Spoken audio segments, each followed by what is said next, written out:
NTA International News. Presidency reiterates President Buhari's commitment to fight corruption despite distractions. Army debunks insinuation of abduction of 22 women in Borno by Boko Haram. Minister of State for Health allays fears of the spread of meningitis, says government is on top of the situation. Hello, welcome to NTA International News. I'm Nancy Godi Angonihu.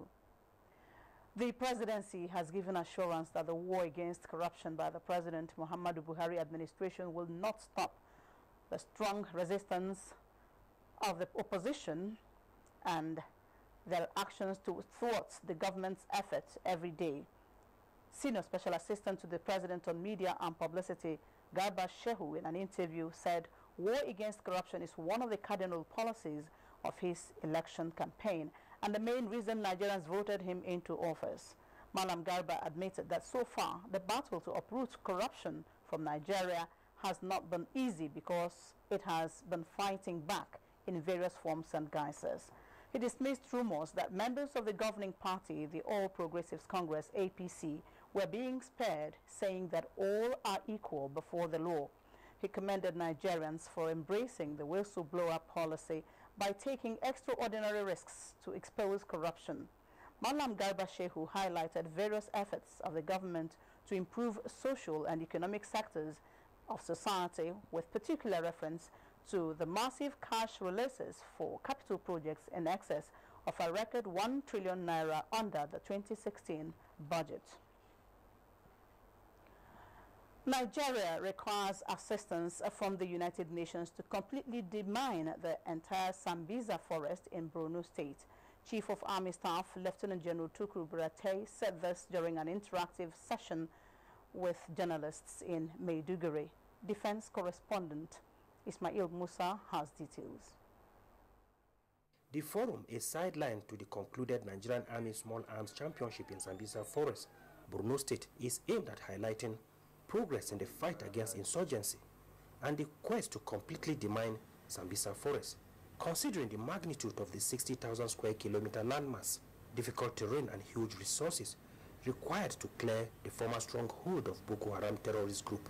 The military, the army chief said, needs support from local and international organizations. The civilian efforts through the UN may be required, just the way they are supporting humanitarian efforts by bringing relief to the affected IDPs. The army, he said, will reorganize the Theta Command of Operation Lafia Dole to increase the tempo of the mop-up exercise and call for strengthening of the nation's intelligence network to enhance rapid response nationwide. The war has been won. We need to win the peace, and it's key. And winning the peace will involve everybody. We just need to work together to expose the collaborators and indeed the perpetrators of this dastardly act. While a series of procurement process for military equipment is ongoing, he stressed the need for other paramilitary security agencies to deploy more personnel to the northeast to relieve the military of policing responsibility and focus on the search of the remnants of Boko Haram.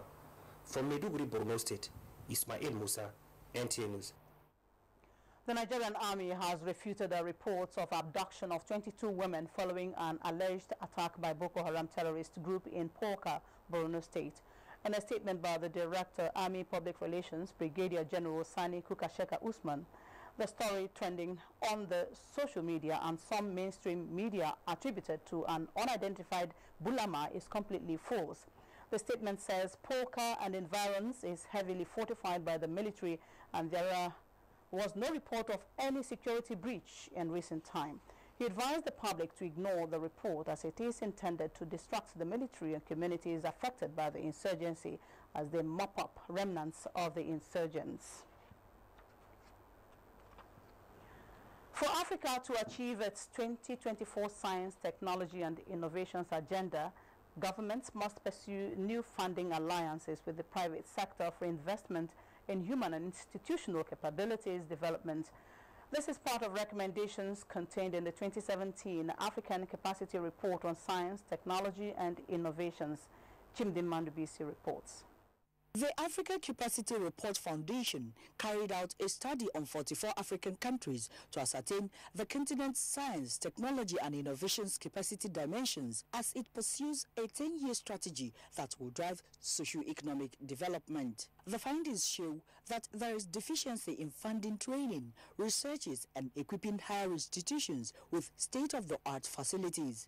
This results in the emergence of low-quality science graduates. The study also indicates that with 75% universities enrollment in social sciences and humanities fields, as well as few female enrollment in engineering, there is a huge shortfall in the number of needed engineers and agricultural scientists. We produce a lot of research publications, but many of those publications don't necessarily translate into technology that can be used or things that have value for the development of the economy. We now know in the agricultural sector what the shortfall is. In other industries, we know what the shortfalls are.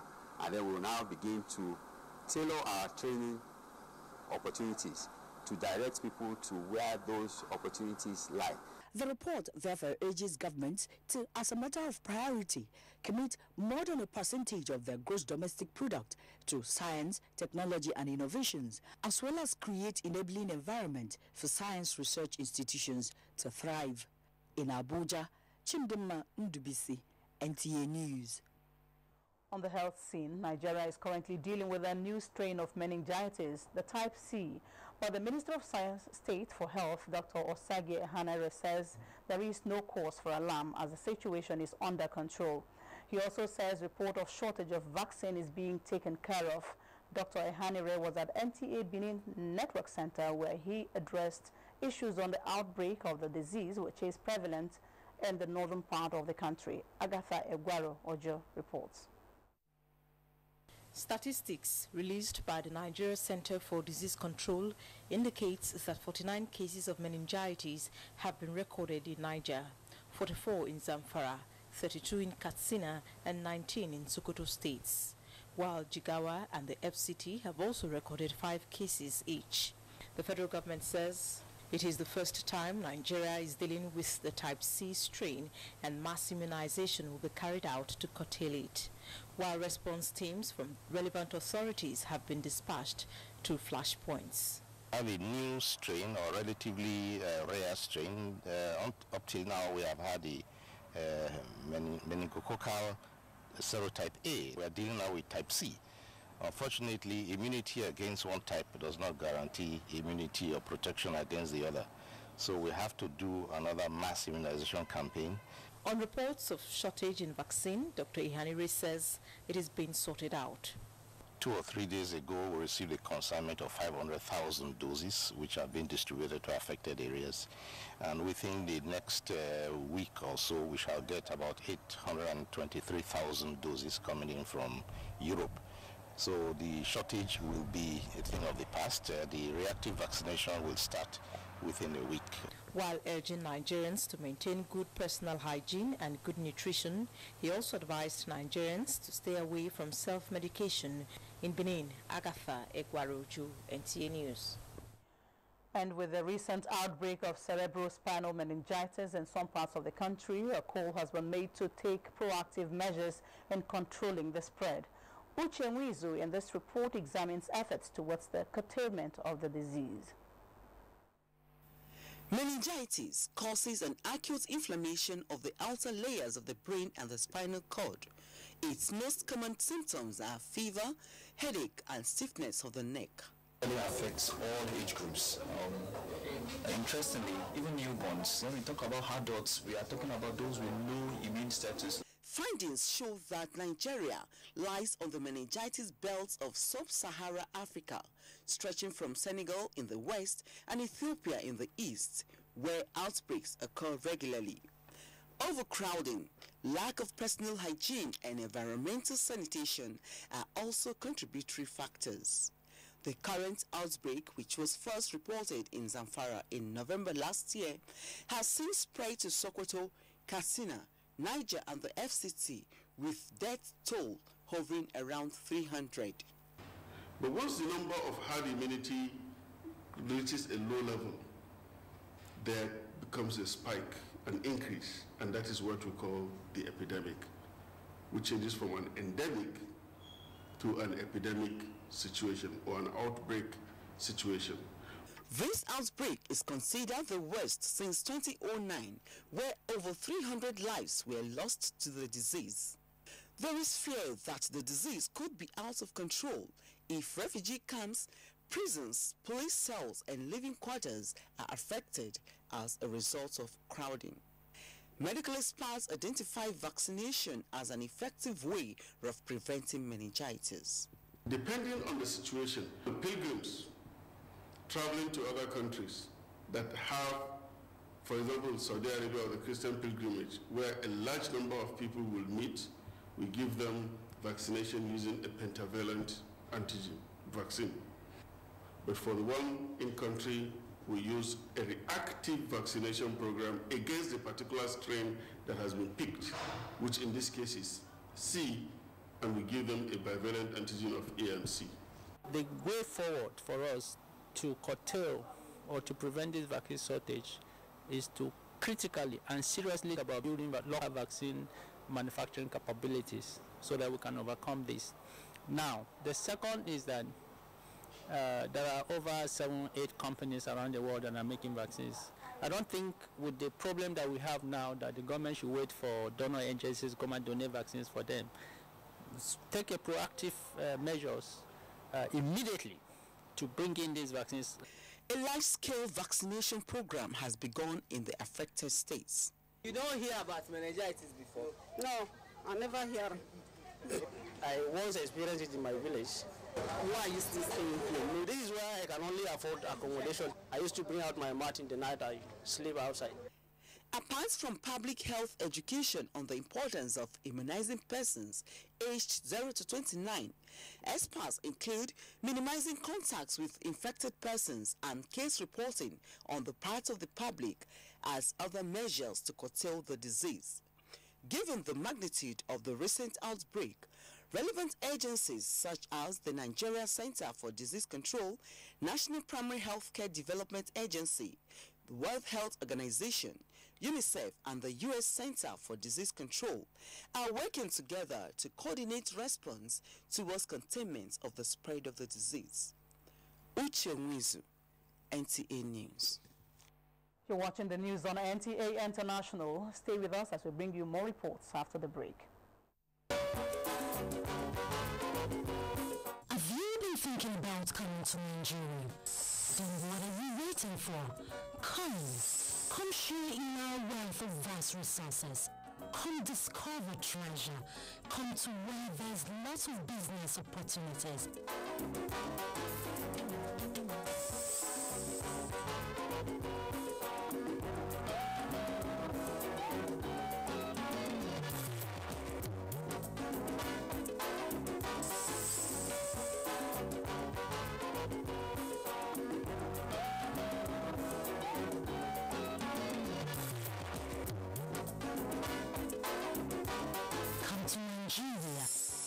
Nigeria, my nation, my pride.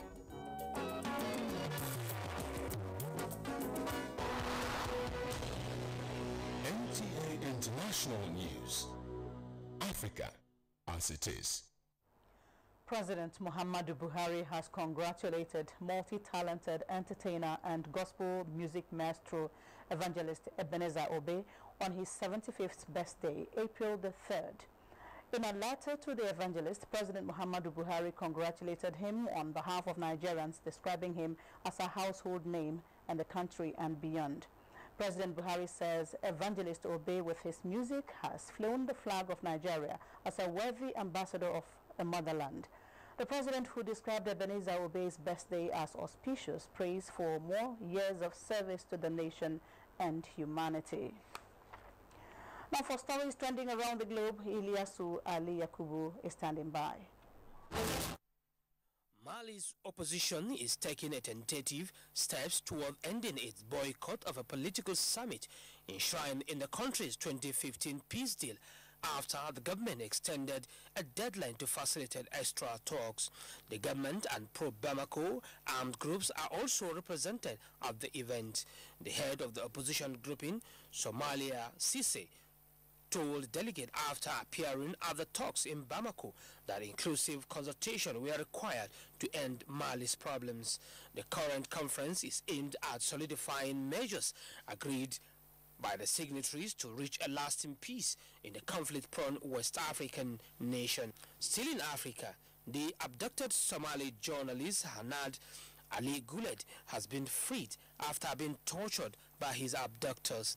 He was found tied up and alive in the agricultural town of Afgoye, 30 kilometers south of Mogadishu.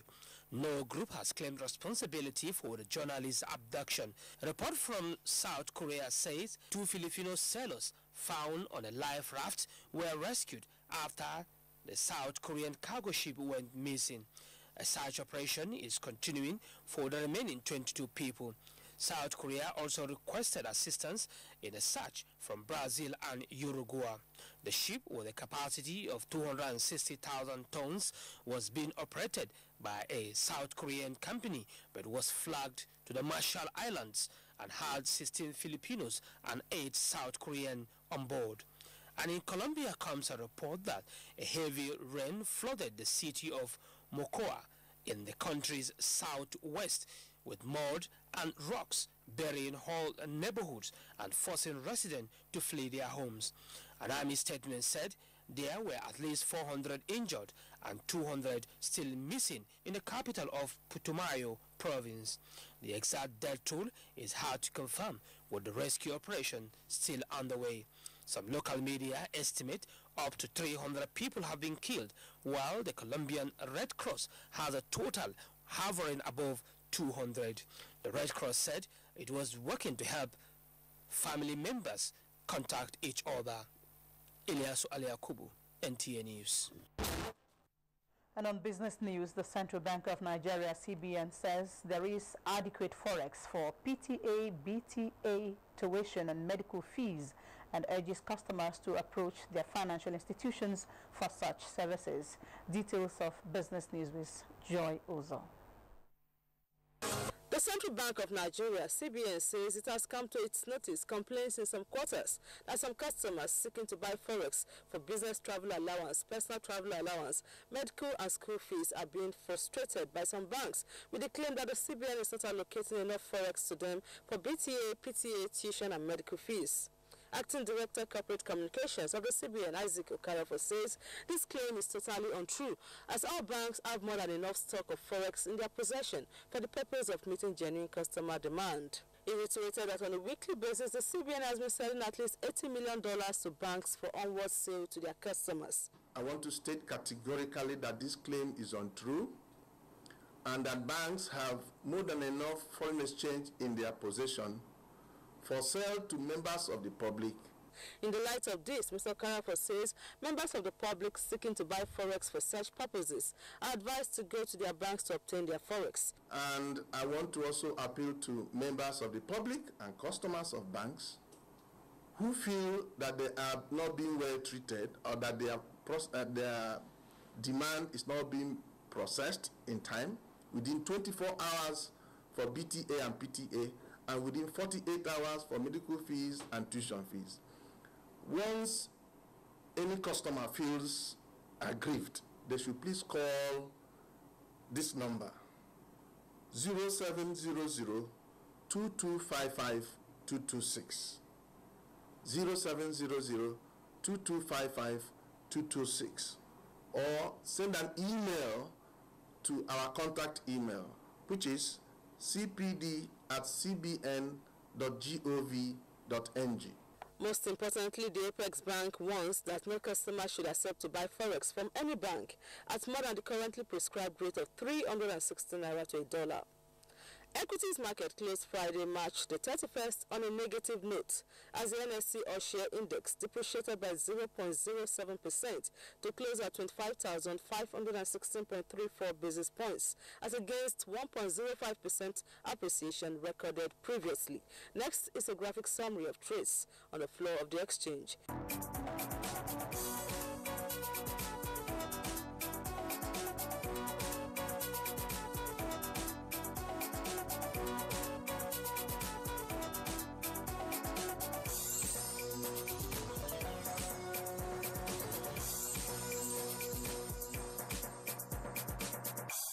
With business news, I am Joy Uzo.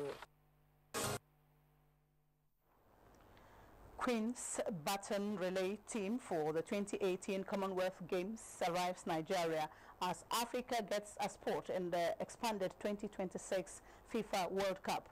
For details of these and other major stories last week, here is Chukunonso Mwabweze.